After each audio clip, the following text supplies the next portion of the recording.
செய்யப்படுவதாக. அன்றுள்ள ஆகாரத்தை இன்று எங்களுக்கு தாரும். எங்களுக்கு விரோதமாய் குற்றம் செய்கிறவர்களுக்கு நாங்கள் மன்னிக்கிறது போல எங்கள் குற்றங்களையும் எங்களுக்கு மன்னியும். எங்களை சோதனைக்கு பிரவேசிக்க பண்ணாமல் தீமையின்றி ரட்சித்துக் கொள்ளும். ராஜ்யமும் வல்லமையும் மகிமையும் என்றைக்கும் உடையவைகளே. ஆமென், ஆமென். ஹல்லேலூயா. கர்த்தருடைய நாமத்திற்கு மகிமைக்காக நாம் யாவரும் எழுந்து நின்று 126வது பாடலை நாம் பாடுவோம். பாடல் எண் 126. இயேசு என்ற திருநாமத்திற்கு எப்போதுமே மிக தோத்திரம் என்ற பாடலை நாம் யாவரும் எழுந்து நின்று பாடுவோம். 126வது பாடல். இயேசு என்ற திருநாமத்திற்கு எப்போதுமே மிக தோத்திரம். இயேசு என்ற திருநாமத்திற்கு எப்போதுமே மிக தோத்திரம். வானிலும் பூவிலும் மேலான நாமம் வல்லமையுள்ள நாமமது. வானிலும் பூவிலும் மேலான நாமம் வல்லமையுள்ள நாமமது. தூயர் சொல்லி துதித்திடும் நாமமது. தூயர் சொல்லி துதித்திடும் நாமமது. இயேசு என்ற திருநாமத்திற்கு எப்போதுமே மிக தோத்திரம். உத்தம பக்தர்கள் போற்றி துதித்திடும் உன்னத தேவனின் நாமமது. உத்தம பக்தர்கள் போற்றி துதித்திடும் உன்னத தேவனின் நாமமது. உலகெங்கும் ஜொலித்திடும் நாமமது. உலகெங்கும் ஜொலித்திடும் நாமமது. இயேசு என்ற திருநாமத்திற்கு எப்போதுமே மிக தோத்திரம். பாவத்திலே மாளும் பாவியை நீக்க மாறினில் வந்தமை நாமமது. பாவத்திலே மாளும் பாவியை நீக்க மாறினில் வந்தமை நாமமது. பரலோகத்தில் சேர்க்கும் நாமமது.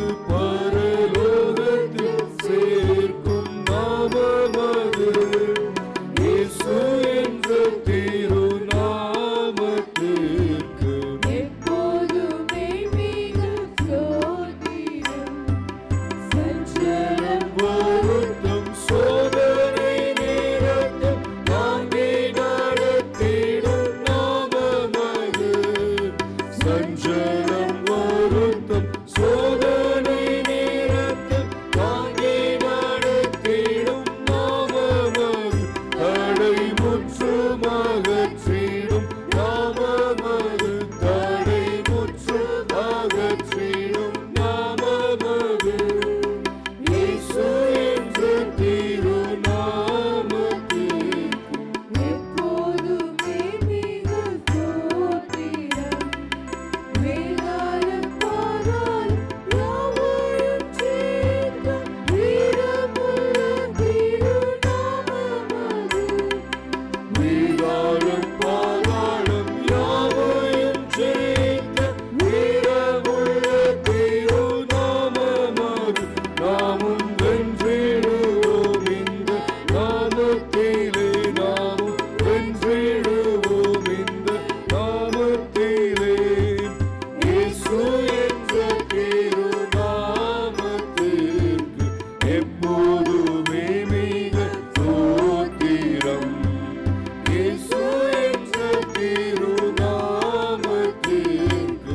எப்போதுமே மிக தோத்திரம். ஹல்லேலூயா. உட்காருங்கள். வேதபாடம் வாசிப்போம். இன்றைய தியானத்திற்கு என்று தெரிந்து கொள்ளப்பட்ட திருமறை பகுதி 2 ராஜாக்கள் 7ஆம் அதிகாரம் வசனங்கள் 1 முதல் 11 முடிய நாம் வாசிப்போம். 2 ராஜாக்கள் 7ஆம் அதிகாரம் வசனங்கள் 1 முதல் 11 முடிய இருக்கிற வசனங்களை ஒவ்வொரு வசனமாக வாசிக்கலாம்.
ஆமென். தேவன் தாமே திருமறை பகுதியின் மூலமாக இந்த காலை வேளையிலே நம்மோடு இடைபடுவாராக. பிரியமானவர்களே, இந்த காலை வேளையிலும் நன்மை பகிர விரைந்த குஷ்டரோகிகள் இந்த தலைப்பிலே நாம் தியானிக்க இருக்கிறோம். நேற்று மாலையிலே நன்மை பகிர விரும்ப ஐஸ்வர்யவான் என்ற தலைப்பிலே நாம் தியானித்தோம்.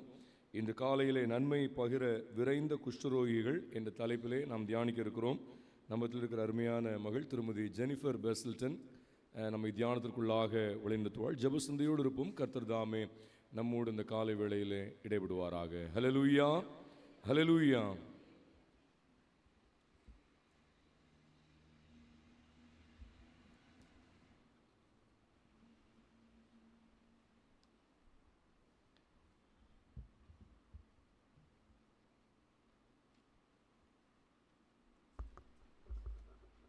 ஆமென். இன்னைக்கு நம்மளுக்கு கிடைச்சிருக்க டைட்டில் நன்மையை பகிர விரைந்த குஷ்டரோகிகள். அதுக்கு நம்மளுக்கு கொடுத்துருக்க தியான பகுதி 2 ராஜாக்கள் 7ஆம் அதிகாரம் 1வது வசனம் முதல் 20வது வசனம் வரை. சரி, இப்போ நம்ம டாபிக்கு போகிறதுக்கு முன்னாடி ஒரு குட்டி கதை ஒன்று பார்த்துட்டு நம்ம அப்புறமா உள்ளே போகலாம். ஒரு ஊரில் ஒரு ராஜா இருந்தாங்களாம். அந்த ராஜாவுக்கு ரொம்ப போர் அடிச்சுதான். உடனே அந்த ராஜா சரி ஏதாவது என்டர்டெயின்மெண்ட்க்கு ஏதாவது பண்ணணுமே அப்படின்னு சொல்லி யோசிக்கும் போது அவங்க ஊரில் ஒரு நதி இருந்துச்சான். அதில் நிறைய முதலைங்க இருக்குமா. உடனே அவங்க சொன்னாங்களாம், இன்றைக்கி இந்த நதியில் குதித்து இதை நீந்தி அந்த சைட் போகணும். யார் உயிரோடு அந்த பக்கம் போகிறீங்களோ உங்களுக்கு நான் 1000 பொற்காசுகள் தரேன் அப்படின்னு சொன்னாங்களாம். உடனே அந்த ஊர் மக்கள் எல்லாரும் அந்த நதி பக்கம் கூட்டிட்டாங்க. யார் போவா யார் அவ்வளோ தைரியசாலி நம்ம ஊரில் அப்படின்னு பார்க்கணுன்னு சொல்லிட்டு எல்லாரும் போய் நின்றுட்டாங்களாம். எல்லாரும் பார்த்துட்டு இருக்கும்போது திடீர்னு ஒரு வாலிபன் ஒருத்தன் உள்ளே குதிச்சு அவன் கட நீந்தி அந்த பக்கம் போயிட்டானா. எல்லாரும் பயங்கரமாக பாராட்டினாங்களாம். ராஜா உடனே 1000 பொற்காசுகள் எடுத்து கொடுத்துட்டாங்க. கொடுத்ததுக்கப்புறமா எல்லாரும் கேட்டாங்க, எப்படி உனக்கு இவ்வளோ தைரியம் வந்துச்சு அப்படின்னு சொன்னாங்களாம். அப்போ அவன் சொன்னானா, நான் எங்கெங்க குதித்தேன், பின்னாடி யாரும் என்னை தள்ளி விட்டுட்டாங்க, அவங்க தள்ளி விட்டதில் தான் நான் வேறு வழி இல்லாமல் நீச்சல் அடித்து அந்த சைட் போனேன் அப்படின்னு சொன்னானா. ஸோ இதே போல தான் நம்ம இன்றைக்கி பார்க்க போகிற இந்த குஷ்டரோகிகளும் அவங்க இந்த சிச்சுவேஷனுக்குள்ளே அவங்களா போகணும் அப்படின்னு சொல்லி போனவங்க இல்லை, அந்த ஒரு சூழ்நிலையில் தள்ளப்பட்டவங்க என்ன பண்ணாங்க அப்படின்றது தான் நம்ம இன்றைக்கி பார்க்க போகிறோம். ஸோ இப்போ இன்றைக்கோட கதையில் இந்த சம்பவம் நடக்கும் போது அந்த பேக்ரவுண்ட் எப்படி இருக்குது, அந்த நேரத்தில் அந்த இடத்தோட சூழ்நிலை எப்படி இருக்குது அப்படின்னு சொல்லி நம்ம முதல்ல பார்க்கலாம். இப்போ நம்ம பார்க்குற இந்த சிச்சுவேஷன் நடக்கும் போது ஒரு பயங்கரமான ஒரு பஞ்சம் அந்த ஊரில் நடந்துக்கிட்டு இருக்குது அப்படின்னு சொல்லி நம்ம பார்க்குறோம். அது ஒரு சாதாரண பஞ்சம் இல்லை, ஒரு ரொம்ப கொடிய ஒரு பஞ்சமாக இருக்குது. அது எப்படி பைபிளில் நம்மளுக்கு அதுக்கு முந்தின அதிகாரத்தில் டிஸ்கிரைப் பண்ணுறாங்க அப்படின்னு நம்ம பார்த்தோன்னா, அந்த தேசத்தை அந்த ஊரை சுற்றிலும் எதிரிகள் சூழ்ந்துட்டாங்க. ஸோ அதனால் இந்த தேசத்தில் இருக்கிறவங்களுக்கு வெளியில் போகவோ உள்ளே வர்றதுக்கோ வழி இல்லை. அவங்களுக்கு சாப்பாடு உள்ளேயே எல்லாமே விளையிறதும் இல்லை. ஸோ அதனால் அவங்க வெளியிலேருந்து தான் கொஞ்சம் வாங்கிட்டு வர வேண்டியது இருக்குது. அது நிறுத்தப்பட்டதுனால அவங்களுக்கு சாப்பாடு இல்லாத ஒரு நிலைமையில் இருக்காங்கன்னு நம்ம பார்க்கலாம். இது கொஞ்ச நாள் இல்லை, ரொம்ப நாள் நீடித்துட்ருக்கு. அது ரொம்ப நாள் ஆன காரணத்தினால என்ன ஆகுது, அவங்க ரொம்ப ஹாரபிளான டெசிஷன்ஸ்லாம் எடுக்கிறதுக்கு அவங்க தள்ளப்படுறாங்கன்னு பார்க்குறோம். ஒரு சம்பவத்தில் என்ன போட்டிருக்கு அப்படின்னா, அந்த ராஜா நடந்து அந்த ஊரில் போயிட்டுருக்கும் போது ஒரு பெட்டிஷன் அவங்கக்கிட்ட வருது. 2 பேர் அவங்கக்கிட்ட நீதி கேட்க வராங்க. என்ன பிரச்சனை அப்படின்னு ராஜா கேட்கும் போது ஒரு லேடி சொல்கிறாங்க, எனக்கு ஒரு பையன் இருக்குது, அவளுக்கு ஒரு பிள்ளை இருக்குது. நாங்கள் 2 பேருமே என்ன முடிவு பண்ணோன்னா, இன்றைக்கி என்னோட பிள்ளையை சமைச்சு சாப்பிடுவோம், நாளைக்கு உன்னோட பிள்ளையை சமைச்சு சாப்பிடுவோம் நாங்கள் முடிவு பண்ணோம். என்னோட பிள்ளையை நேற்று நாங்கள் சாப்பிட்டுட்டோம், இன்றைக்கி அவள் பிள்ளையை அவள் தரமாட்டேங்கிறா, ஒழிச்சு வச்சுட்டா அப்படின்னு சொல்கிறாங்க. ஸோ இந்தளவுக்கு ஒரு கொடூரமான ஒரு சம்பவம் தான் அந்த ஊரில் போயிட்டுருக்குது. ஒரு கழுதையோட தலை 80 சேக்கல் வெள்ளிக்கு விற்றாங்க அப்படின்னு சொல்லி பார்க்குறோம். 80 சேக்கல் வெள்ளி அப்படின்னா நம்ம ஊர் கணக்குப்படி இன்னைக்கு ரேட்டு படி 65,000 ரூபாய். நம்ம யாராவது நினச்சி பார்ப்போமா, 65,000 ரூபாய் கொடுத்து ஒரு கழுதையோட தலையை வாங்கி நம்ம சாப்பிடுவோமா? ஆனால் அந்த மாதிரி சாப்பிட்றதுக்கு தள்ளப்பட்டாங்க அந்த மக்கள் அப்படின்னு சொல்லி பார்க்குறோம். அந்த மாதிரி ஒரு கொடிய பஞ்சத்தில் தான் இப்போ இந்த சம்பவம் நடக்குது அப்படின்னு பார்க்குறோம். இப்போ இந்த சம்பவத்தோட மெயினான கதாபாத்திரங்கள், அந்த மெயின் ஹீரோஸ் இன்றைக்கி நம்மளோட கதையில் யார் அப்படின்னு பார்த்தோம்னா, ஒரு 4 குஷ்டரோகிகள். இந்த 4 குஷ்டரோகிகள் எங்கே இருக்காங்க அப்படின்னு பார்த்தோன்னா, அந்த ஊரை சுற்றி ஒரு மதில் கட்டியிருக்காங்க. அந்த மதிலுக்கு வெளியில், அந்த ஊருக்கு வெளியில் தான் அவங்க இருக்காங்க. ஏன் அப்படின்னு பார்த்தோன்னா, குஷ்டரோகிகள் ஊர் எல்லைக்கு உள்ளே விட மாட்டாங்களாம். ஏன்னா அந்த நோய் வந்து பரவக்கூடிய ஒரு வியாதி அப்படின்றதுனால, எப்படி நம்ம கோவிட் வந்தப்போ வந்து ஒருத்தர் இருமுனாலே அவங்க பக்கத்தில் யாரும் போக மாட்டாங்க, அந்த அளவுக்கு இருந்தோம்ல. ஸோ அதே போல தான் அந்த ஒரு குஷ்டரோகி வராங்க அப்படின்னா அவங்க பக்கத்துலேயே வந்து யாரும் போக மாட்டாங்க. குஷ்டரோகிகளுக்கு அப்படின்னு சொல்லி நிறைய ரூல்ஸ் அண்ட் ரெகுலேஷன்ஸ் ஏற்கனவே இருந்துச்சு. லேவியராகமம் 13வது அதிகாரம் 45வது வசனம் 46வது வசனத்தில் பார்த்தோன்னா, அந்த வியாதி உண்டாயிருக்கிற குஷ்டரோகி வஸ்திரம் கிழிந்தவனாயும் தன் தலையை மூடாதவனாயும் இருந்து அவன் தன் தாடியை மூடிக்கொண்டு தீட்டு தீட்டு என்று சத்தமிட வேண்டும். அந்த வியாதி அவனில் இருக்கும் நாள் வரைக்கும் தீட்டுள்ளவனாக என்ன பண்ண கடவன்? அவன் தீட்டுள்ளவனே, ஆகையால் அவன் தனியே குடியிருக்க வேண்டும். அவன் குடியிருப்பு பாளையத்துக்கு புறம்பே இருக்க கடவுது அப்படின்னு சொல்லி போட்டிருக்கு. ஸோ இந்த எல்லாமே வந்து இவங்க ஃபாலோ பண்ணிட்டு வராங்க அப்படின்னு நம்ம பார்க்கலாம். ஊர் எல்லைக்குள்ளே அவங்கள விட மாட்டாங்க, எல்லைக்கு வெளியில் தான் இருக்காங்க. அவங்க ஆடைகள் எல்லாமே கிழிஞ்ச வஸ்திரங்கள் தான், ஏன்னா புது ட்ரெஸ் அவங்களுக்கு கிடைக்கிறதுக்கு வாய்ப்பே கிடையாது. அவங்க தலைலாம் சீவாமல், அவங்க பக்கத்தில் யாராவது வர போகிறாங்க அப்படின்னாலே தீட்டு தீட்டு அப்படின்னு அவங்க கத்திக்கிட்டே இருக்கணும். நம்ம எப்படி குவாரண்டைன் பண்ணியிருந்தப்போ மாஸ்க் போட்டிருந்தோம்ல எல்லாருமே, அதே போல் இவங்களும் அவங்களோட வாய்க்கு கீழே இருக்க பாட்டை அவங்க மூடி தான் இருக்கணும். அதுதான் வந்து அவங்களோட நார்மல் லைஃப் ஸ்டைலே அதுதான், அவங்க அப்படி தான் வாழணும். இது வந்து ஒரு மனிதனுக்கு இந்த குஷ்டரோகம் அப்படின்ற வியாதி வந்துருச்சுன்னா யூஸ்வலாக அவங்களுக்கு சாப்பாடு யார் கொடுப்பாங்க அப்படின்னு பார்த்தா, அவங்க அதுக்கு முன்னாடி அவங்க சுகமாக இருந்தப்போ அவங்க கூட இருந்த நண்பர்களோ அவங்களோட குடும்பத்தாரோ இவங்க தான் யாராவது ஒருத்தர் வந்து இந்த மக்களுக்கு வந்து கடைசி அவங்க குஷ்டரோகம் வந்து அந்த சிட்டிக்கு வெளியில் போனதுக்கு அப்புறமா அவங்களுக்கு அந்த சாப்பாடை கூடிய ஒரு இதில் இருந்திருக்கு. இந்த மாதிரி தான் அந்த காலத்தில் நடந்துட்டு இருந்திருக்கு. இந்த குஷ்டரோகிகள் யார் அப்படின்னு சொல்லி பார்த்தா, ஒரு சில வேத வல்லுநர்கள் என்ன சொல்கிறாங்க, கேயாசியும் அவனோட 3 குமாரனுங்களும் அப்படின்னு சொல்கிறாங்க. நம்ம இதுலேருந்து இன்னொரு 2-3 அதிகாரம் தள்ளி பார்த்தோன்னா கேயாசி திருப்பி ராஜா முன்னாடி வந்து நின்று பேசுகிறாங்க அப்படின்னு நம்ம அந்த ஒரு சுச்சுவேஷனையும் பார்க்குறோம்.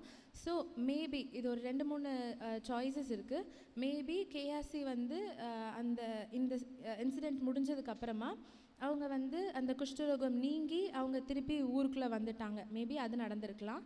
அப்படி இல்லைன்னா அந்த பின்னாடி எழுதப்பட்டது வந்து முன்னாடி நடந்த ஒரு சம்பவமாக இருந்திருக்கலாம் அப்படின்னும் சொல்கிறாங்க.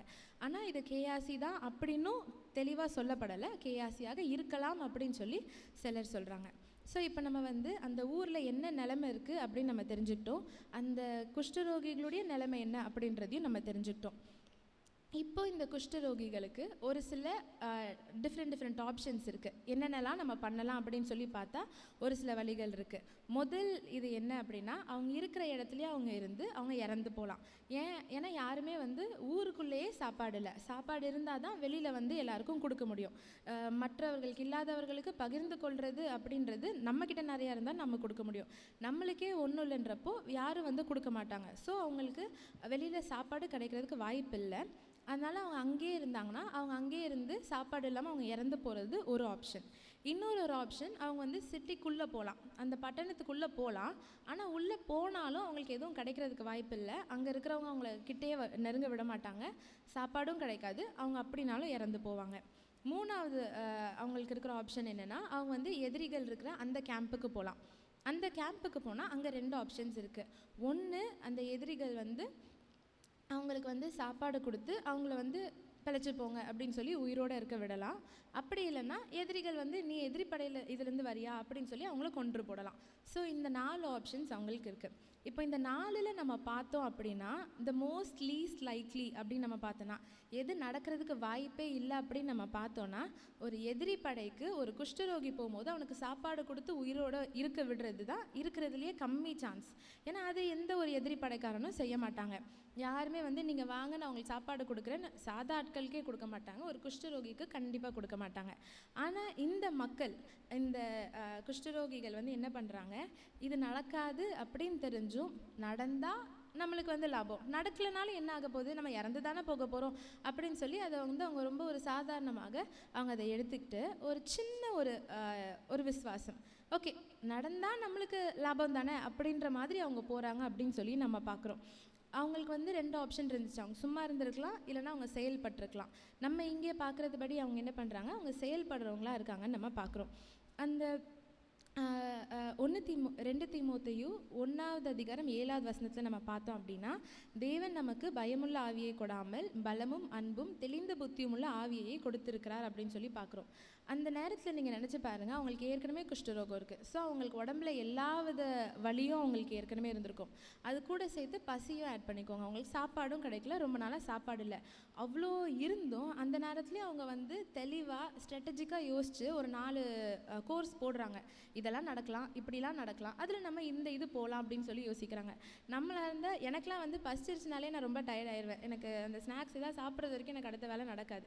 ஆனால் இவங்க எவ்வளோ அந்த இக்கட்டான நிலைமையிலையும் அவங்க யோசித்து அதை நிதானமாக அவங்க முடிவெடுக்கிறாங்க அப்படின்னு சொல்லி நம்ம பார்க்குறோம். ஒரு கோட் ஒன்று இருக்கும், அது வந்து எனக்கு ரொம்ப பிடிச்சது.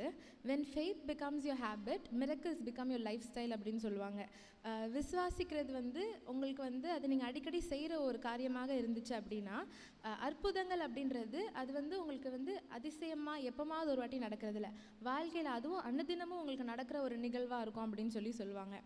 இவங்க வந்து ஒரு சின்ன ஒரு விசுவாசத்தோடு அவங்க முன்னாடி போகிறாங்க. அந்த விசுவாசத்துக்கு கடவுள் வந்து அவங்களுக்கு கொடுக்குற ரிவார்டு வந்து அங்கே ஒரு பெரிய ஒரு அற்புதம். என்ன அற்புதம் அப்படின்னு பார்த்தா, அந்த எதிரி கேம்பில் ஒரு எதிரி கூட இல்லை, ஒருத்தர் கூட இல்லை, எல்லாருமே ஓடிட்டாங்க. எப்படி ஓடினாங்க அப்படின்னு பார்த்தா, அவங்களுக்குள்ள ஒரு பயத்தை கடவுள் கொடுத்து நிறைய படையெடுத்து நம்மளுக்கு வராங்க, நம்மளுக்கு எதிராக அப்படின்னு சொல்லி அவங்க பயந்து நடுங்கி அவங்க ஓடுறாங்க. அதுவும் ஓடுறது எப்படி ஓடுறாங்கன்னா, எது சீக்கிரமாக போக முடியும், குதிரையிலையோ ரதங்கள்லையோ அவங்க ஏறி இருந்தாங்கன்னா சீக்கிரமாக வெளியில் போயிருக்கலாம். அவங்களுக்கு அந்த நேரத்தில் மைண்டில் அது கூட தோணலை. அவங்க எல்லாரும் காலாலேயே ஓடி வெளியில் போயிட்டாங்க அப்படின்னு சொல்லி நம்ம பார்க்குறோம். அவங்க குதிரைகள்லேருந்து எல்லாமே ஒரு பொசிஷன் கூட அவங்களோட ஒரு உடைமைகளை கூட அவங்க எடுத்துகிட்டு போகல, எல்லாத்தையுமே விட்டுட்டு அவங்க ஓடிட்டாங்க அப்படின்னு சொல்லி நம்ம பார்க்குறோம்.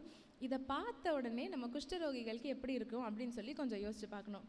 ரொம்ப கஷ்டத்தில் என்ன பண்ணன்னு வழி தெரியாமல் அந்த இடத்துல போய் நிற்கிறாங்க. நின்ன உடனே பார்த்தா அவ்வளோ சாப்பாடு இருக்குது, சுற்றி பார்க்குறாங்க, ஒருத்தர் கூட இல்லை, இவங்களை யாரும் பிடிச்சிட்டு போகிறதில்ல. பார்த்த உடனே முதல் ரியாக்ஷன் நம்ம எல்லாரும் பண்ணுறது தான், முதல்ல போய் சாப்பிட்றாங்க. நல்லா சாப்பிட்டு வயிறு ஃபுல்லாக திருப்தியாக சாப்பிட்டுட்டு என்னெல்லாம் பானங்கள் இருக்கோ எல்லாத்தையும் குடிச்சிடுறாங்க.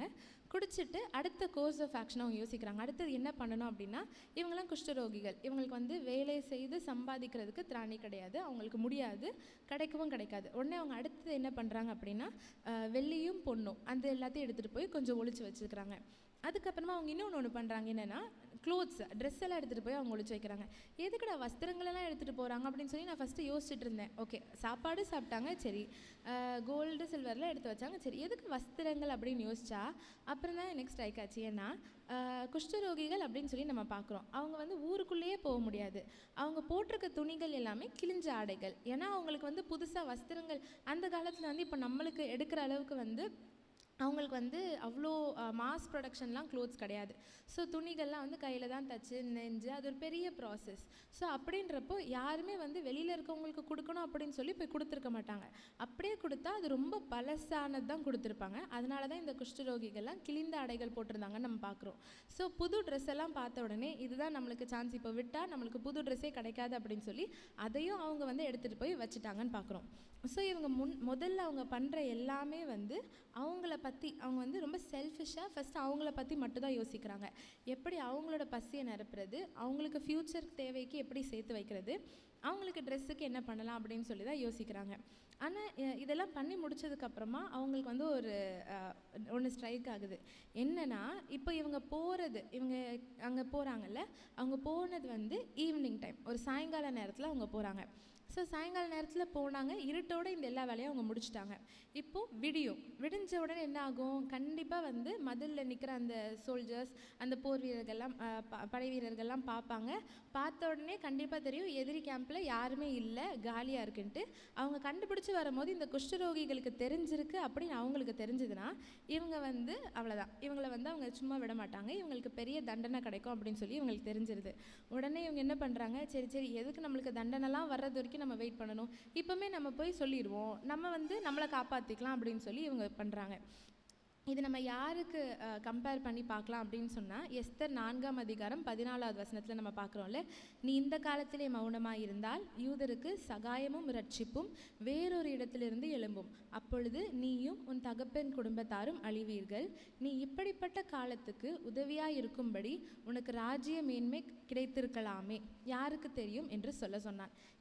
இது நம்மளுக்கு நல்லா தெரிஞ்ச கதை தான். எஸ்தர் ராஜாத்திக்கிட்ட அவளோட சித்தப்பா முர்தெகாய் வந்து சொல்லி அனுப்புகிறாங்க, இந்த காலத்தில் நீ அமைதியாக இருந்தனா யூதர்களுக்கு ஒன்றும் பிரச்சனை இல்லை, ரட்சிப்பு வேற ஒரு இடத்துலேருந்து வந்துடும், இவங்கெல்லாம் தப்பிச்சிருவாங்க, ஆனால் நீ அழிஞ்சு போவ அப்படின்னு சொல்லி சொல்கிறாங்க. அதே போல் தான் இந்த குஷ்டரோகிகளுக்கும்.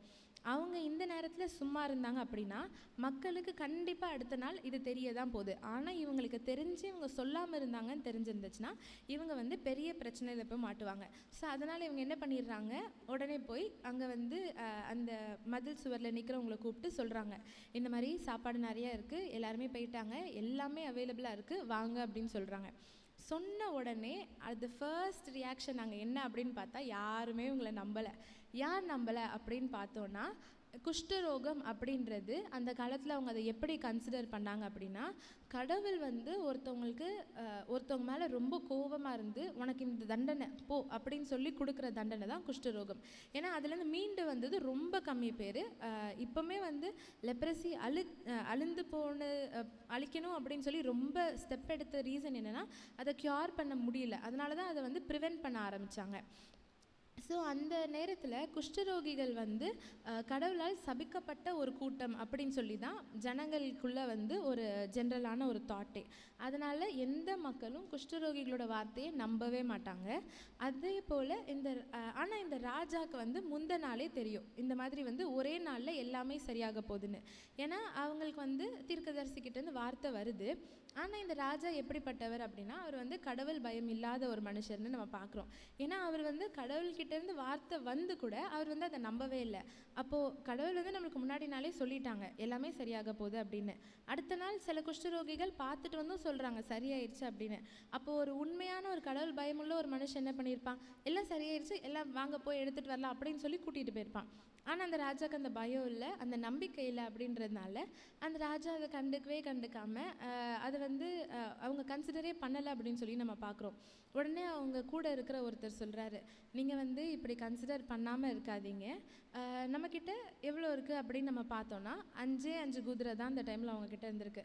அந்த 5 எடுத்துகிட்டு போய் நம்ம பார்த்துட்டு வரலாம்ல, பார்த்துட்டு வருவோம். இன்கேஸ் அங்கே ஏதாவது கிடச்சிச்சின்னா நம்மளுக்கு லாபம், கிடைக்கலன்னா பெருசாக ஒன்றும் நஷ்டம் இல்லை அப்படின்ற ஒரு சுச்சுவேஷனில் சரி ஓகே நம்ம போய் பார்க்கலாம் அப்படின்னு சொல்லி இவங்க போய் பார்க்கலாம் அப்படின்னு சொல்லி பார்க்க போகிறாங்க. அங்கே போய் பார்க்கும்போது எல்லாம் கண்டுபிடிக்கிறாங்க, எல்லாமே முடிஞ்சிருச்சு, அவங்க எல்லோரும் ஓடிட்டாங்க, எல்லாமே நம்மளுக்கு கிடச்சிருச்சு, நம்ம எடுத்துகிட்டு வரலாம் அப்படின்னு சொல்லி கண்டுபிடிச்சி எடுத்துகிட்டு வராங்கன்னு சொல்லி நம்ம பார்க்குறோம். சில நேரத்தில் நம்ம வந்து சிலரை வந்து முடிவு பண்ணிடுவோம், இவங்ககிட்டேருந்துலாம் என்ன வரப்போகுது, இவங்கெல்லாம் என்ன பண்ணிட போகிறாங்க, இவங்களாம் சாதாரண ஆட்கள் தானே அப்படின்னு சொல்லி நம்ம முடிவு பண்ணிடுவோம்.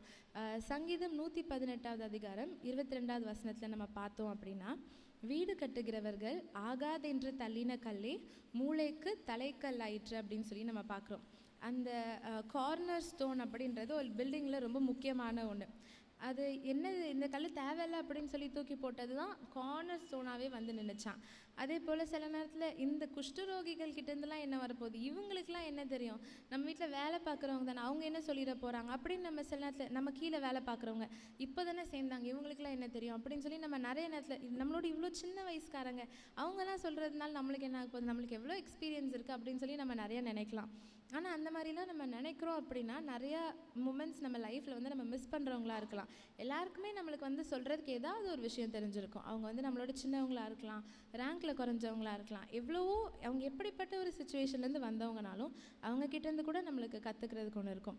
அதே போல் தான் இந்த தேசத்தில் எவ்வளோ மக்கள் இருந்தாங்க, ஆனால் அந்த முழு தேசத்துக்கும் அந்த நற்செய்தி அப்படின்றது வந்தது வந்து அவங்க புறக்கணித்து தள்ளி வெளியில் நிற்க வச்சுருந்த அந்த குஷ்டரோகிகள் கிட்ட தான்.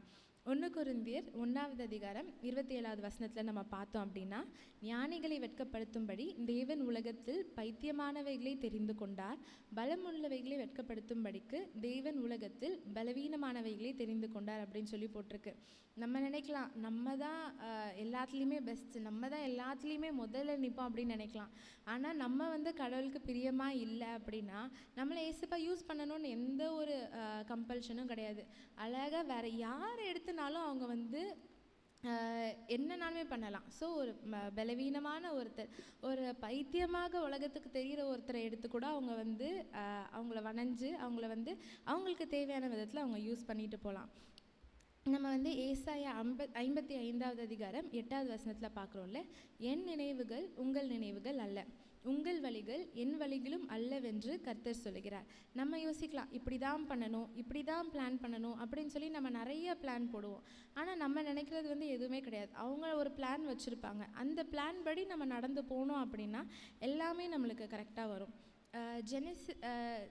ஆதியாகமம் 50வது அதிகாரம் 20வது வசனத்தில் நம்ம பார்த்தோம் அப்படின்னா, நீங்கள் எனக்கு தீமை செய்ய நினைத்தீர்கள், தேவனோ இப்பொழுது நடந்து வருகிறபடியே வெகு ஜனங்களை உயிரோடே காக்கும்படிக்கு அந்த இடத்துக்கு கூட்டிகிட்டு வாங்கன்னு சொல்லி போட்டிருக்கோம். ஸோ இதில் இது எந்த சுச்சுவேஷனில் நம்ம பார்க்குறோம் அப்படின்னா, ஒரு அடிமையாக விற்கப்பட்ட ஒருவன் எல்லாருக்கும் ராஜாவாக நிற்கும் போது அவனுடைய சகோதரர்களை பார்த்து சொல்கிறான், நீங்கள் வந்து எனக்கு தீமை செய்யணும் அப்படின்னு சொல்லி நீங்கள் என்னை விற்றீங்க, ஆனால் கடவுள் வந்து இருக்கிற எல்லா தேசத்தாருக்கும் ஒரு சாப்பாடே கொண்டு வந்து சேர்க்குற அளவுக்கு ஒரு முக்கியமான ஒரு பொசிஷனில் என்னை கூட்டிகிட்டு வந்து நிற்க வச்சாங்க அப்படின்னு சொல்லி அவங்க சொல்கிறத நம்ம பார்க்குறோம். இதே போல தான் நெகேமியா ஒரு சாதாரண ஒரு ஸ்டூவர் தான், ஒரு ராஜா கூட நின்றுட்டு இருந்த ஒரு ஆள் தான். ஆனால் அந்த நெகேமியா வச்சு தான் அந்த அலங்கத்தையே கட்டி எழுப்புனாங்க. தாவீது ஒரு சின்ன ஒரு குட்டி பையன், அவங்க வீட்லேயே குட்டி பையன், ஒரு சாதா ஆடு மேய்க்கிற ஒரு தாவீது தான். ஆனால் அந்த தாவீதை வச்சு தான் கோலியாத்தையே வந்து கடவுள் வீழ்த்தினாங்க. எஸ்தர் வந்து ஒரு அம்மா அப்பா இல்லாத ஒரு பிள்ளை, தாய் தகப்பன் அன்புனா என்னன்னே தெரியாத ஒரு பிள்ளை, சித்தப்பா கிட்ட வளர்ந்த ஒரு பிள்ளை, அவளை வச்சு தான் அந்த யூதர்களுக்கே ரட்சிப்பு அப்படின்னு சொல்லி கொண்டு வந்தாங்க. கடவுள் வந்து போ அப்படின்னு சொன்னால் நம்ம போகணும், எப்படி போகிறது என்ன பண்ணுறது அப்படின்லாம் நம்ம கேட்கக்கூடாது. நான் இருக்கிறேன் என்னை அனுப்புங்கள்னு ஏசாயா சொன்ன மாதிரி நம்மளும் போக வேண்டியதுதான். ஏன்னா அவங்க வந்து ஒரு பிளான் வச்சுருப்பாங்க, நம்மளுக்கு சில நேரத்தில் புரியவே புரியாது, இப்படி போய் என்ன பண்ணும். ஏன்னா இப்போ நம்மளை இந்த சுச்சுவேஷனில் நம்ம பார்த்தோன்னா கூட அந்த குஷ்டரோகிகள் ஒரு எனிமி கேம்ப்குள்ளே போனால் சாப்பாடு கிடைக்கும் அப்படின்னு சொல்லி போகிறாங்க. அது வந்து நடக்கிறதுக்கு வாய்ப்பே இல்லாதது, ஆனால் அது நடந்துச்சுல. இப்போ நம்ம நோவாவோட கதையில் நம்ம பார்த்தோம் அப்படின்னா கூட கடவுள் வந்து சொல்கிறாங்க பேழை கட்டு அப்படின்னு சொல்கிறாங்க. இப்போ நம்மளை வந்து அந்த சுச்சுவேஷன் எடுத்துக்குவோம், நம்மளுக்கு வந்து ஒரு சொப்பனத்துலேயோ நம்மளுக்கு வந்து கடவுள் பேசுகிறாங்க அப்படின்னு சொல்லி வச்சுக்கலாம். ஒரு பேழையை கட்டு, ஒரு பெரிய போட் ஒன்று கட்டு அப்படின்னு சொல்கிறாங்க அப்படின்னா நம்ம வந்து எப்படிப்பட்ட ஆட்கள், நம்ம வந்து 2-3 வாட்டி ஃப்ளட்டெலாம் பார்த்து அந்த தண்ணிக்குள்ளெல்லாம் நீந்தி மிதந்து வந்த மக்கள் தான் நம்மளே. ஆனால் என்ன பண்ண மாட்டோம், நம்ப மாட்டோம். திருப்பி இன்னொரு வெள்ளம் வரப்போது நீ கட்டுன்னு சொன்னால் நம்ம யாராவது கட்டுவோமா? ஒருத்தர் கூட கட்ட மாட்டோம். ஆனால் நோவாவோட காலத்தில் அந்த மாதிரி வந்து அடிக்கடி வெள்ளம் வந்ததாவோ எதுவுமே போடப்படலை. ஆனால் நோவா கிட்ட சொல்கிறாங்க நீ கட்டு அப்படின்னு சொல்கிறாங்க. இப்போ அந்த நோவா அதை கட்டணும் அப்படின்னா அதுக்கு அவங்களுக்கு எவ்வளோ சேலஞ்சஸ் இருந்திருக்கும்ல. முதல்ல அவங்க ஒய்ஃப் என்ன சொல்லியிருப்பாங்க, கடவுள் உண்மையாக பேசினாரா இல்லை நீங்கள் ஏதாவது கனவு கண்டுட்டு வந்து பண்ணுறீங்களான்னு கேட்டிருப்பாங்க. அவங்க பிள்ளைங்க அதை ஏற்றிருக்க மாட்டாங்க. அவங்க அதை கட்ட வீட்டை தாண்டி எல்லாரையும் இவங்களெல்லாம் கன்வின்ஸ் பண்ணி வெளியில் வந்து கட்ட ஆரம்பிக்கும் போது உலகத்தில் இருக்கிற மீதி எல்லாரும் சும்மா இருந்திருக்க மாட்டாங்க. எப்படி பைத்தியக்கார மாதிரி பண்ணுறான் பாரு அப்படின்னு சொல்லியிருப்பாங்க. எல்லாருமே அவ்வளோ பேர் வந்து யாருமே அதுக்கு சப்போர்ட் பண்ணியிருக்க மாட்டாங்க. எனக்கு தெரிஞ்சு நம்மளாக இருந்தாலே இப்போ யாராவது ஒருத்தர் ரோட்டில் கட்டிகிட்டு இருக்கிறத பார்த்தோன்னா சப்போர்ட் பண்ண மாட்டோம், நம்மளும் கட்ட மாட்டோம், கட்டுறவங்களுக்கும் சப்போர்ட்டிவாக நம்ம நிற்க மாட்டோம். ஸோ அதே போல் தான் அவங்களுக்கும் இருந்திருக்கும். கண்டிப்பாக வந்து மக்களோட மென்டாலிட்டி அப்போ வேறு இப்போ வேறு இருந்திருக்காது. ஆனால் அந்த இதுலேயும் அவங்க என்ன பண்ணாங்கன்னு சொல்லி நம்ம பார்க்குறோம். அவங்க வந்து கட்டு அப்படின்னு கடவுள் சொன்னாங்க, அவங்க கட்டிட்டாங்க, அவ்வளோதான். கட்டினதோட விளைவு என்ன அப்படின்னு நம்ம பார்த்தோன்னா அந்த உலகமே அழிஞ்சு போச்சு.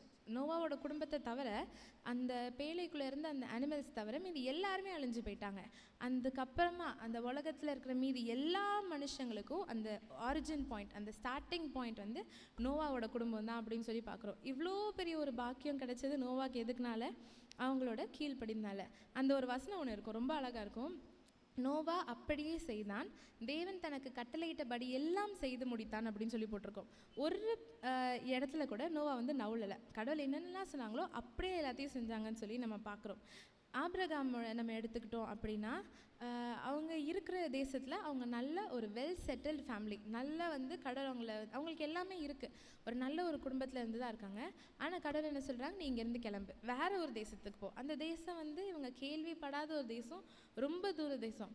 இப்போ இருந்தவங்க அப்படின்னா உடனே கூகுள் மேப்பில் போட்டு எவ்வளோ தூரம் இருக்குது, எப்படி போகலாம், எது பெஸ்ட் வே, அதெல்லாம் கண்டுபிடிச்சிருக்கலாம். அந்த தேசத்தில் என்ன ஸ்பெஷல், என்ன கிடைக்கும், என்ன பிஸ்னஸ் பண்ணலாம், என்ன வேலை கிடைக்கும், என்ன இதெல்லாம் ஆப்பர்ச்சுனிட்டிஸ் இருக்குது, எல்லாம் தேடி இருக்கலாம்.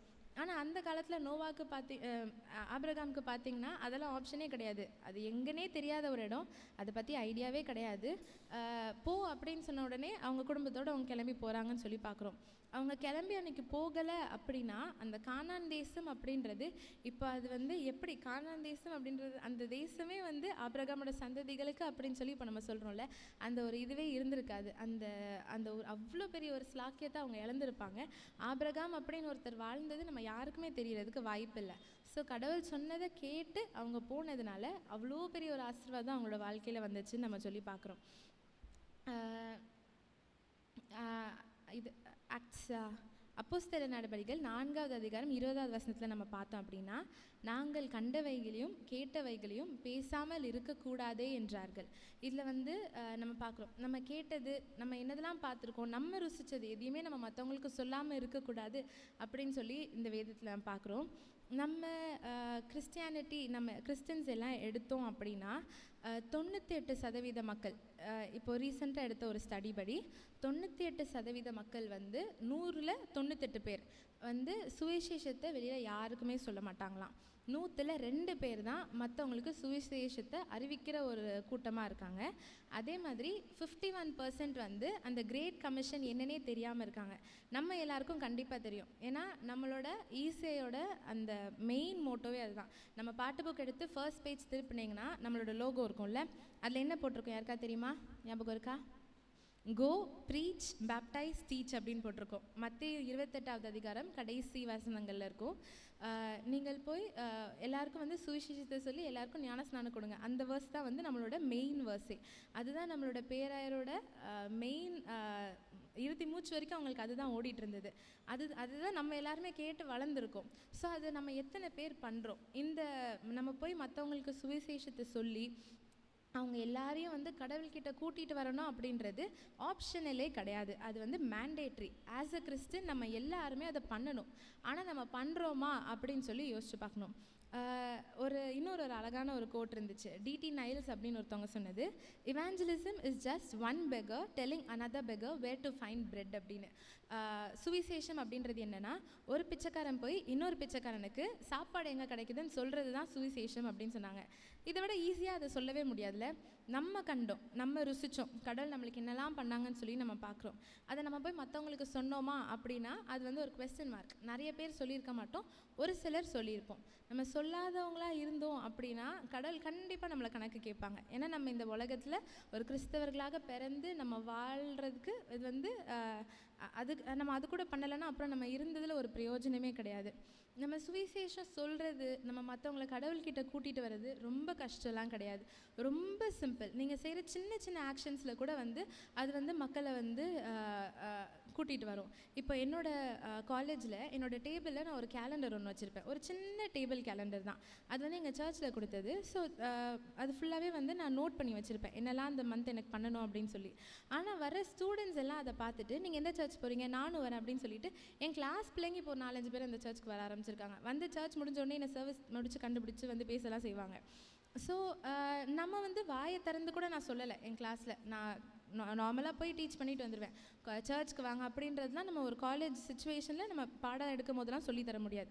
ஆனால் நம்ம டேபிளில் வச்சுருக்க ஒரு கேலண்டரை பார்த்து ஒரு 4 பேர் வந்து அவங்களா கேட்டு சர்ச்சுக்கு வராங்க அப்படின்னா அதெல்லாம் தான் சின்ன சின்ன சுவிசேஷங்கள்.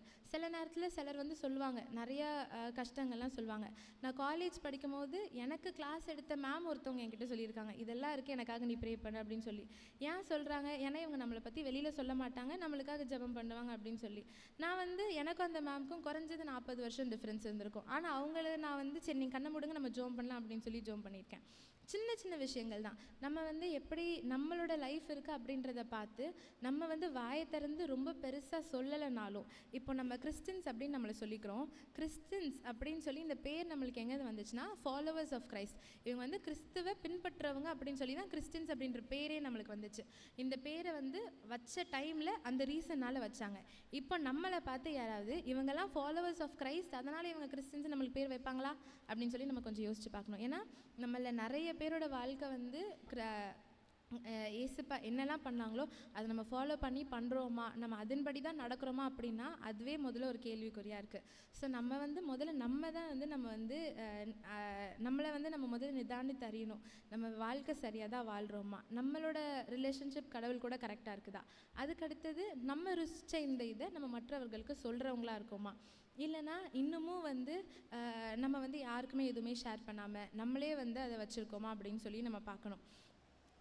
எனக்கு ரொம்ப பிடிச்ச ஒரு பாட்டு, கரையேறி உமதண்டை நிற்கும்போது இரட்சகா, உதவாமல் பலனற்று வெட்கப்பட்டு போவேனோ, ஆத்மா ஒன்றும் ரட்சிக்காமல் வெட்கத்தோடு ஆண்டவா, வெறுங்கைய நாக உம்மை கண்டு கொள்ளலாகுமோ அப்படின்னு சொல்லி நம்ம பாட்டு அடிக்கடி பாடுவோம்ல. அது மீனிங் நீங்கள் யோசித்து பார்த்தீங்கன்னா, ஒரு நாள் நம்ம இந்த ஓட்டத்தை முடிச்சுட்டு நம்ம போக போகிறோம். நம்ம போகும்போது கண்டிப்பாக கடவுள் நம்மளுக்கு வந்து வாசலே நின்று வெல்கம் பண்ண ஒரு நிற்பாங்க, ஒரு கூட்டம் இருக்கும்.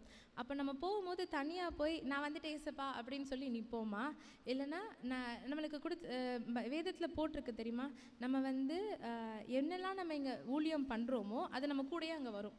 நம்ம வந்து கொஞ்சம் சின்ன சின்ன ஊழியங்கள் பண்ணவங்க வந்து அந்த நெருப்புக்குள்ளே அப்படியே ஓடி அந்த ஒரு ஹே மாதிரி ஓடினவங்க அப்படின்னு சொல்லி ஒரு வேர்ஸ் இருக்குது. ஸோ நம்ம அந்த நேரத்தில் போய் நிற்கும் போது சும்மா ஒன்றுமே இல்லாமல் வெறும் கையாக போய் நம்ம வந்து கணக்கு சொல்கிறதுக்கு கூட, நான் வாழ்ந்த இத்தனை வருஷம் இந்த உலகத்தில் ஆனால் நான் ஒன்றுமே பண்ணலை, உங்களை பற்றி நான் யாருக்கும் சொல்லலை, ஒன்றுமே நான் பண்ணலை அப்படின்னு சொல்லி நம்ம போய் சொல்ல போகிறோமா? அப்படி இல்லைன்னா ஏசப்பா இவ்வளோ பேர் எல்லாரையும் நம்ம கையில் கூட்டிகிட்டு போய் இவங்க எல்லாரையும் நான் கூட்டிகிட்டு வந்திருக்கேன் ஏசப்பா, நீங்கள் எனக்கு என்ன நம்பி உலகத்தில் என்னை இத்தனை வருஷம் விட்டீங்கல்ல, நீங்கள் விட்டதுக்கு நான் இதெல்லாம் பண்ணியிருக்கேன் அப்படின்னு சொல்லி நம்ம சொல்ல போகிறோமா அப்படின்னு யோசிக்கணும். ஒரு சாதா குஷ்டரோகிகள் சாப்பாடு இல்லாத நிலைமையில கூட அவங்களுக்கு ஒரு பயம், நம்ம இந்த நற்செய்தியை போய் சொல்லலைன்னா அடுத்த நாள் நம்மளுக்கு தண்டனை வரும் அப்படின்னு சொல்லி பயத்தில் போய் அந்த நற்செய்தியை அவங்க அறிவிச்சிட்டாங்க. இப்போ நம்மளும் அதே மாதிரி தான், நம்மளுக்கு ஒரு நற்செய்தி தெரியுது, இதை சொல்லலைன்னா நம்மளுக்கும் கண்டிப்பாக இதுக்கு தண்டனை உண்டு. ஆனால் அதுக்கு பயந்து நம்ம ஏதாவது ஆக்ஷன் எடுத்து நம்ம வந்து ஆத்மாக்களெல்லாம் ஆதாயப்படுத்திட்டு நம்ம போக போகிறோமா? அப்படின்றதாலும் இல்லை ஏசப்பா எனக்கு பயமே இல்லை, நான் இப்படியே தான் இருப்பேன் அப்படின்னு சொல்லி நம்ம இருக்க போகிறோமா அப்படின்னு சொல்லி நாமே யோசிச்சறியணும். கண்டிப்பாக நான் என்ன நினைக்கிறேன் அப்படின்னா, நம்ம சர்ச்சில் இருக்க யாரும் சும்மா போக மாட்டோம், நம்ம எல்லோரும் நிறைய பேர் கூட்டிகிட்டு போவோம்ல. ஸோ அந்த மாதிரி நம்ம எல்லோரும் வந்து அடுத்த வருகை ரொம்ப சீக்கிரம் எல்லாமே இப்போ ரெடி ஆகிட்டுருக்கு. ரெட் ஹைஃபை ரெடி ஆயிடுச்சு, 3வது டெம்பிள் கட்டுறதுக்கு ரெடி பண்ணிகிட்டு இருக்காங்க, எல்லாமே ஆல்மோஸ்ட் டன். ஸோ ரெடி ஆகிடுச்சு, கடவுளோட வருகை அதி சீக்கிரத்தில் வரும்போது அதை எதிர்கொள்ள நம்ம ரெடியா அப்படின்னு சொல்லி நம்ம யோசிச்சு பார்ப்போம். நம்ம நிதானித்தறிந்து இந்த லென்த் சீசன் முடிச்சு அடுத்ததுக்குள்ளே போகிறதுக்குள்ளே வில் ப்ரிப்பேர் ஆர் செல்ஃப். கர்த்தர் தாமே நம்மளோட இருந்து ஆசீர்வதிப்பாராக. ஆமென்.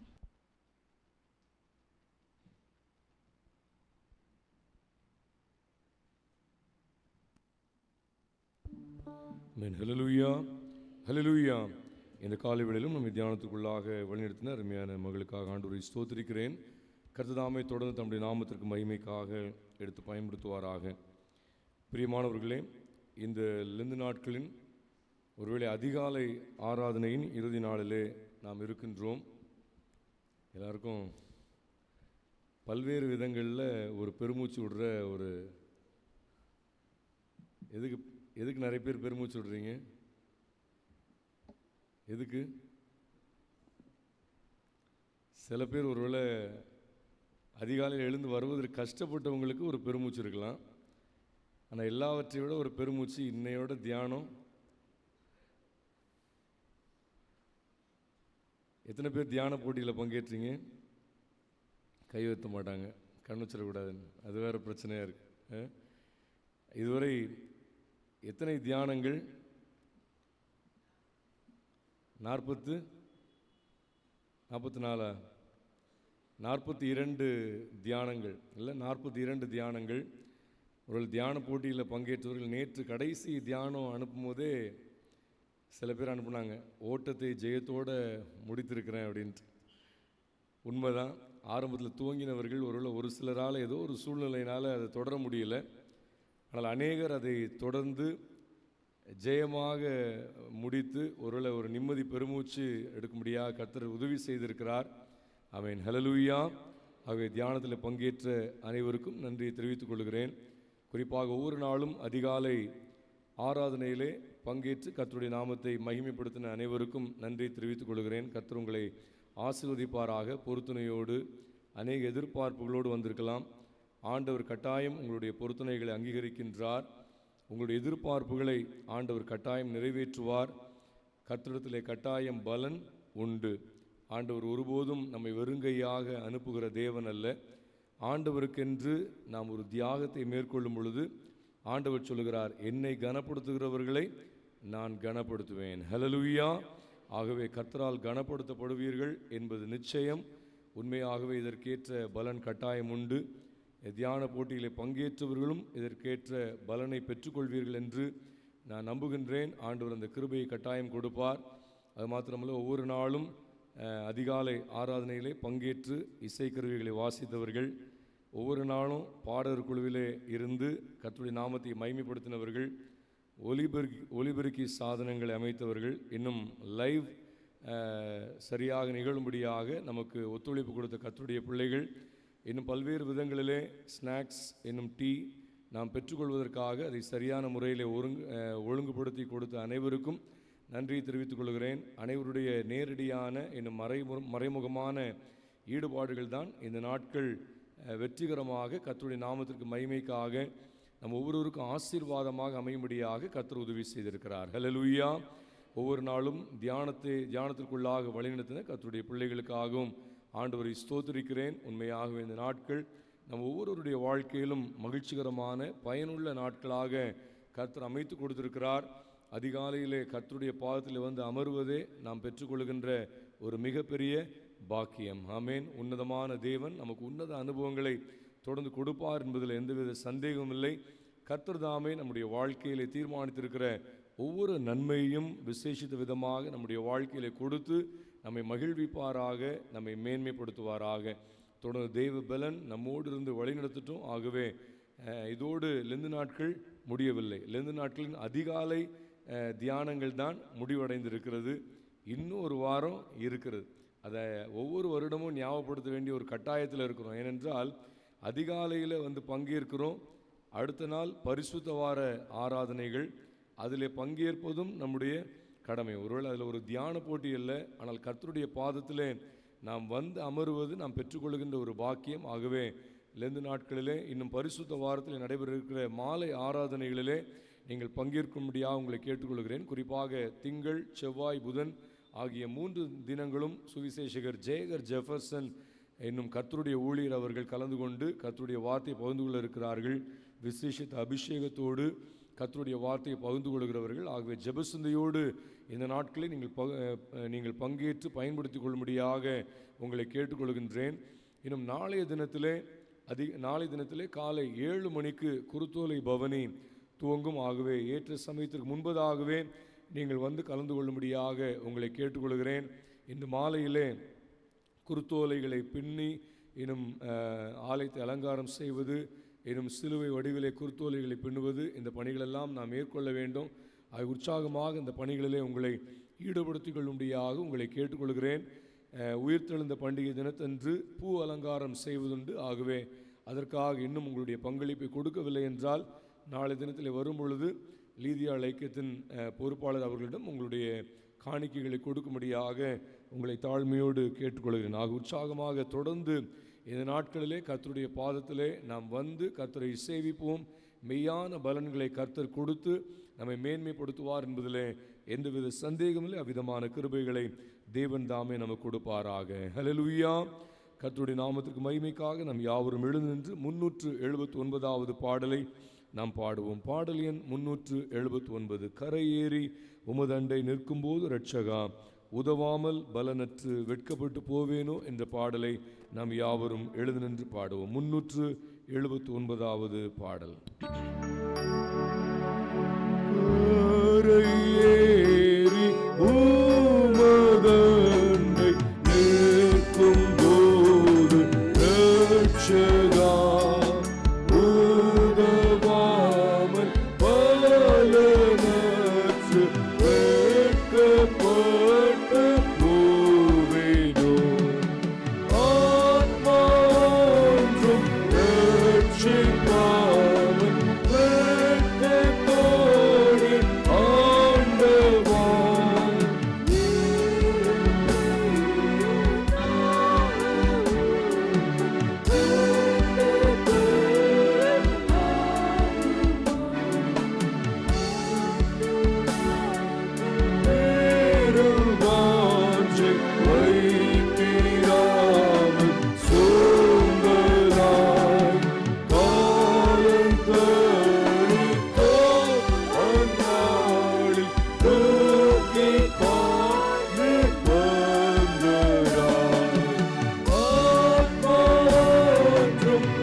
முழங்காற்படியிட்டு ஆண்டவருடைய திருக்கரங்களிலே நம்மை அர்ப்பணிப்போம். பிரியமானவர்களே, இந்த காலை வேளையிலே கர்த்தர் நம்மோடு பேசியிருக்கிறார்.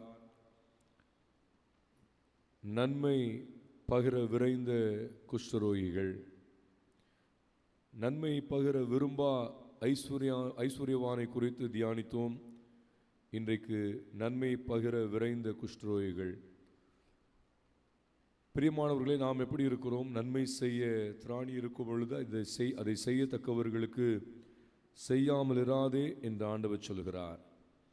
நற்செய்தியை அறிவிக்கும் நாள். நற்செய்தியை அறிவிக்கும்படியாக ஆண்டவர் நம்மோடு இடைபடுகின்றார். பிரியமானவர்களே, குஷ்டரோகிகள் இந்த நற்செய்தி அறிவித்தது நிமித்தமாக தேசத்திலே மிகப்பெரிய மாற்றம். தேசத்தில் இருந்த பயங்கள் அற்று போயிற்று. தேசத்திலே காணப்பட்ட பசி அற்று போயிற்று. பிரியமானவர்களே, இந்த நாட்களிலும் இந்த உலகத்திலே அநேக விதமான பயங்களோடு அநேக விதமான பசியோடு ஜனங்கள் வாழ்ந்து கொண்டிருக்கிறார்கள். ஆண்டவர் சொல்லுகிறார், நற்செய்தி அறிவிக்கும் நாள். உலகத்தில் உள்ள ஜனங்களுடைய வாழ்க்கையிலே ஆண்டவராக இயேசு கிறிஸ்து என்னும் ஒளியை வீசச் செய்கின்ற அனுபவத்தை பெற்றுக்கொள்ள வேண்டும் என்று ஆண்டவர் விரும்புகின்றார். பிரியமானவர்களே, இந்த 2 நாட்களிலே 42 தியானங்களை அதிகாலையிலே இன்னும் மாலை வேளைகளை நாம் தியானிக்கும்படியாக கர்த்தர் உதவி செய்தார். ஒவ்வொரு நாள் தியானத்தின் வாயிலாக கர்த்தர் நம்மோடு பேசியிருக்கிறார். நம்முடைய வாழ்க்கையிலே பெற்ற மாற்றங்கள் என்ன? சற்றாயிலும் அசைவற்றவர்களாக நாம் இருந்தால் நம்மை விட பரிதபிக்கப்படத்தக்கவர்கள் வேறு யாரும் இல்லை. ஆனால் மெய்யான இருதயத்தோடு கர்த்தருடைய வார்த்தையை கேட்டவர்களாக, இது கர்த்தருடைய வார்த்தை என்று ஒவ்வொரு வார்த்தையையும் நாம் நம்முடைய வாழ்விலே ஏற்றிருந்து வாழ்க்கையிலே மாற்றங்களை பெற்றுக்கொண்டிருந்தால், கர்த்தருடைய கிருபையினாலே ஒரு அசைவை நம்முடைய வாழ்க்கையிலே நாம் பெற்றுக்கொண்டவர்களாக இருந்தால், உண்மையாகவே நாம் பரிதபிக்கப்பட்டவர்கள் அல்ல, நாம் பாக்கியவான்கள். கர்த்தருடைய ராஜ்யத்திற்கு மிகவும் சமீபமாக நாம் இருக்கின்றோம். ஒவ்வொரு நாள் தியானமும் நம்மை தேவனுடைய ராஜ்யத்திற்கென்று ஆயத்தப்படுத்தியிருக்கிறது. நித்திய ஜீவனை சுதந்திரித்து கொள்ள நம்மை ஆயத்தப்படுத்தி இருக்கிறது. நாம் நம்மை ஆயத்தப்படுத்தி கொண்டோமா என்று சற்று நிதானித்து ஆண்டுடைய கரத்தில் அர்ப்பணிப்போம். நம்மை நாமே ஆராய்ந்து நிதானித்து கொண்டால் நாம் நியாயம் தீர்க்கப்படும். இந்த நாட்கள் ஆண்டவருடைய கரங்களிலே நம்மை ஒப்புக் கொடுக்கின்ற நாட்கள். நம்மை பரிசோதித்து நம்மை சீர்படுத்தி கர்த்தருக்குள்ளாக பலன் கொள்ளுகின்ற நாட்கள். இந்த அனுபவத்தை நாம் பெற்றிருக்கிறோமா? ஆண்டவருடைய கரத்திலே நம்மை அர்ப்பணிப்போம். தகப்பனே, உம்முடைய பிள்ளைகளாகிய நாங்கள் உம்முடைய சன்னிதானத்தை நாடி வந்து உம்முடைய நாமத்தை மகிமைப்படுத்த, உம்முடைய வார்த்தையை தியானிக்க நீர் கொடுத்த கிருபைகளுக்காக நன்றி சுவாமி.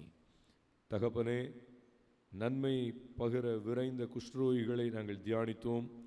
உம்முடைய பிள்ளைகளாகிய நாங்கள் எப்படி இருக்கின்றோம் என்று ஆராய்ந்து பார்த்து உம்முடைய கரங்களில் அர்ப்பணிக்க கர்த்தர் உதவி செய்வீராக. இந்த நாளிலும் எங்களை தியானத்துக்குள்ளாக வழிநடத்தின அருமையான மகளுக்காக நாங்கள் உம்மை துதிக்கிறோம்.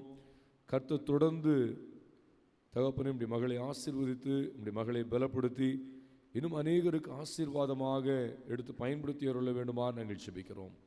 கர்த்தர் தாமே உம்முடைய மகளை தகப்பனை சார்ந்திருக்கிற திருச்சபையிலே நற்சாட்சியாக வைத்திருக்கிறீர். அதற்காக நாங்கள் உம்மை ஸ்தோத்திரிக்கிறோம். தொடர்ந்து கர்த்தர் மேன்மைப்படுத்துவீராக. தியானத்திலே பங்கு கொண்டு நம்முடைய பிள்ளைகளாகிய நாங்கள் மெய்யாகவே எங்களை ஆராய்ந்து பார்த்து சீர்படுத்தி உம்மிலே பலன் கொள்ள உதவி செய்யும். ஒவ்வொரு நாளின் தியானங்களுக்காக உம்மை ஸ்தோத்திரிக்கிறோம்.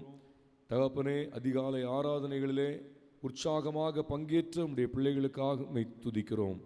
கர்த்தர் இதற்கேற்ற பலன்களை உம்முடைய பிள்ளைகளுக்கென்று வைத்திருக்கிறீர் சுவாமி.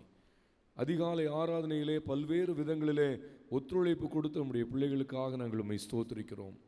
உம்முடைய பிள்ளைகள் கொடுத்த நேரடியான மறைமுகமான ஒத்துழைப்புகளின் வாயிலாக கர்த்தர் இந்த ஆராதனைகளை மகிமையுள்ள ஆராதனைகளாக அமைத்து கொடுத்தீர். அதற்காக நாங்கள் நன்றி செலுத்துகிறோம். அனைவருக்கும் ஆசீர்வாதமாக கர்த்தர் அமைத்து கொடுத்தீர். அதற்காக நன்றி சுவாமி. இந்த நாட்களிலே தகப்பனே, இன்னும் தேநீர் வழங்குவதற்காக, இன்னும் ஸ்நாக்ஸ் வழங்குவதற்காக உதாரத்துவமான காணிக்கைகளை கொடுத்து நம்முடைய பிள்ளைகளுக்காக உம்மை துதிக்கிறோம். கர்த்தர் இதற்கேற்ற பலன்களை நம்முடைய பிள்ளைகளுக்கு கொடுப்பீராக. இசைக்கருவிகளை வாசித்து பாடகர் குழுவிலே பங்கேற்று ஒலிபெருக்கி சாதனங்கள், இன்னும் நேரடி ஒளிபரப்பு, இன்னும் பல்வேறு விதங்களிலே தகப்பனே இவ்வாராதனை சிறப்பாக அமையும்படியாக அனைத்து ஏற்பாடுகளையும் செய்த உம்முடைய பிள்ளைகளுக்காக நாங்கள் உம்மை ஸ்தோத்திரிக்கிறோம். கர்த்தர் இதற்கு ஏற்ற பலன்களை உம்முடைய பிள்ளைகளுக்கு தந்துள்ள வேண்டுமாறு நாங்கள் ஜெபிக்கிறோம். சுவாமி, கர்த்தருடைய ஆசீர்வாதம் அனைவரோடும் தங்கியிருப்பதாக. உம்முடைய பிள்ளைகளாகிய நாங்கள் தொடர்ந்து மேலே பலன் கொள்ள உதவி செய்யும். உம்முடைய பிள்ளைகள் எவ்விதமான பொருத்தனைகளோடு உம்முடைய ஆலயத்தை நாடி வந்தார்கள், அதிகாலையிலே பங்கேற்றார்கள் என்பதை கர்த்தர் அறிந்திருக்கிறீர். எவ்விதமான பொருத்தனைகளோடு ஒவ்வொரு நாளும் உம்முடைய பிள்ளைகள் தியானங்கள் எழுதினார்கள் என்பதை எங்கள் தேவன் அறிந்திருக்கிறீர். ஏக்கங்கள் விருப்பங்களை கர்த்தர் நிறைவேற்றுவீராக. உம்முடைய பிள்ளைகளுடைய வாழ்க்கையிலே கர்த்தர் மகிமையான காரியங்களை நிறைவேற்றும். ஆராய்ந்து முடியாத பெரிய காரியங்களையும் எண்ணி முடியாத அதிசயங்களையும் கர்த்தர் நிறைவேற்றி மகிழ பண்ணுவீராக. கர்த்தருக்கு பயப்படுகிற மனுஷன் எவனோ அவனுக்கு தாம் தெரிந்து கொள்ளும் வழியை போதிப்பார் என்ற வேத வார்த்தையின்படியே நீர் தெரிந்து கொள்ளும் பாதையை உம்முடைய பிள்ளைகள் பெற்று உம்முடைய நாமத்தை மகிமைப்படுத்த கர்த்தர் உதவி செய்ய வேண்டுமாறு நாங்கள் ஜெபிக்கிறோம். தகப்பனே, நாங்கள் படைத்த காணிக்கைகளை கர்த்தர் அங்கீகரித்துக் கொள்ளும். எங்களையும் கர்த்தர் அங்கீகரித்துக் கொள்ளும். தொழில் வியாபாரங்கள் செய்கின்ற பணிகள் எல்லாவற்றிலும் கர்த்தருடைய ஆளுகை இருப்பதாக. பிள்ளைகளுடைய கல்வியிலே கர்த்தருடைய ஞானம் விளங்குவதாக. தேர்வு எழுதுகிற பிள்ளைகள் சிறந்த மதிப்பெண்கள் பெற்று தேர்ச்சி பெற கர்த்தர் உதவி செய்வீராக. அவன் செய்வதெல்லாம் வாய்க்கும் என்று சொல்லுகிற தேவன், உம்முடைய பிள்ளைகள் என்னென்ன முயற்சிகளை மேற்கொள்ளுகிறார்களோ அனைத்தையும் கர்த்தர் ஆசீர்வதித்து வாய்க்க செய்ய வேண்டுமாறு நாங்கள் ஜெபிக்கிறோம். நன்மையும் கிருபையும் உம்முடைய பிள்ளைகளை தொடரட்டும். உன்னதமானவர் உம்முடைய பிள்ளைகளுக்கு துணையாக இருப்பீராக. சுவாமி, கர்த்தருடைய மகிமையுள்ள கரங்கள் உம்முடைய பிள்ளைகளோடு எந்நாளும் நிறைவாக தங்கியிருப்பதாக, அரவணைப்பதாக, பலப்படுத்துவதாக. இந்த நாமத்திற்கு நாங்கள் மகிமை கொண்டு வர உதவி செய்யும். தொடர்ந்து சத்தியத்தின் பாதையிலே நாங்கள் நடக்க உதவி செய்யும். தகப்பனே, நாளை தினத்திலே குருத்துளை பவனியிலே உற்சாகமாக உம்முடைய பிள்ளைகள் பங்கேற்க உதவி செய்யும்.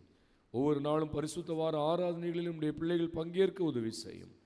மெய்யாகவே உம்முடைய உயிர்த்தெழுதலின் பண்டிகை நாங்கள் அனுசரிக்கும் பொழுது எங்களுடைய வாழ்க்கையிலே அநேக காரியங்களிலே உயிர்த்தெழுதலின் அனுபவத்தை பெற்றுக்கொள்ள நாங்கள் உம்முடைய பாதத்தில் வைத்த விண்ணப்பங்களுக்கு பதிலை பெற்றுக்கொள்ளுகிற ஒரு நாளாக அமைய கர்த்தர் உதவி செய்ய வேண்டுமா நாங்கள் ஜெபிக்கிறோம். தகப்பனே, எங்கள் தேவனாகிய கர்த்தர் எங்களுக்காக சிலுவையிலே மரித்து விலையேற பெற்ற இரத்தத்தை சிந்தின நாளை நாங்கள் அனுசரிக்கும் பொழுது கர்த்தர் சிலுவையிலே மொழிந்த உம்முடைய நல்வார்த்தைகளை நாங்கள் கேட்டு நாமத்திற்கு மகிமைக்காக வாழ எங்களை அர்ப்பணிக்க கர்த்தர் உதவி செய்யும். நீங்காத தேவ பிரசன்னம் எங்கள் அனைவரோடும் இருக்கட்டும். கர்த்தருடைய நாமம் எங்கள் மூலமாக மகிமைப்படுவதாக. கர்த்தர் பெரிய காரியங்களை காண செய்யும். இயேசு கிறிஸ்துவின் நேற்ற நாமத்தினாலே கேட்கிறோம் ஜீவனுள்ள எங்கள் அன்பின் பரம தகப்பனே, ஆமேன், ஆமேன். ஆசீர்வாதத்தை பெற்றுக்கொள்வோம். நம்முடைய கர்த்தராகிய இயேசு கிறிஸ்துவினுடைய கிருபையும் பிதாவாகிய தேவனுடைய அன்பும் பரிசுத்த ஆவியானவருடைய வழிநடத்துதலும் அவருடைய தூய பிரசன்னமும் இன்றும் என்றும் சதாகாலங்களிலும் நம் அனைவரோடும் நிறைவாக தங்கியிருப்பதாக. ஆமேன், ஆமேன்.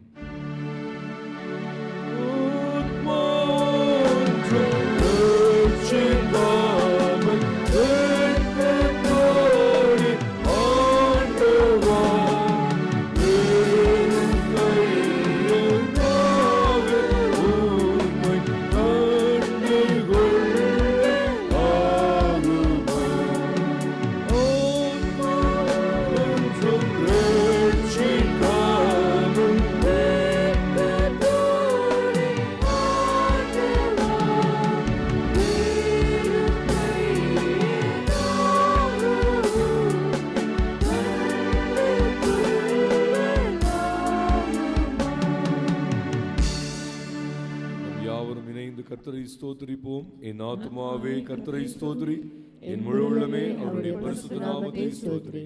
என் ஆத்துமாவே கர்த்தரை ஸ்தோத்திரி, கர்த்தர் செய்த சகல உபகாரங்களையும் மறவாதே. ஆமென், ஆமென். ஹல்லேலூயா, ஹல்லேலூயா, ஹல்லேலூயா. அனைவருக்கும் ஸ்தோத்திரம். தேவன் தாமே அனைவரையும் ஆசீர்வதித்து பலப்படுத்தி நிறைவாக வழிநடத்துவாராக. ஆமென், ஆமென். தேவா நான் எதினால் விசேஷித்தவன், ராஜா நான் அதை தினம் யோசிப்பவன். தேவா நான் எதினால் விசேஷித்தவன்,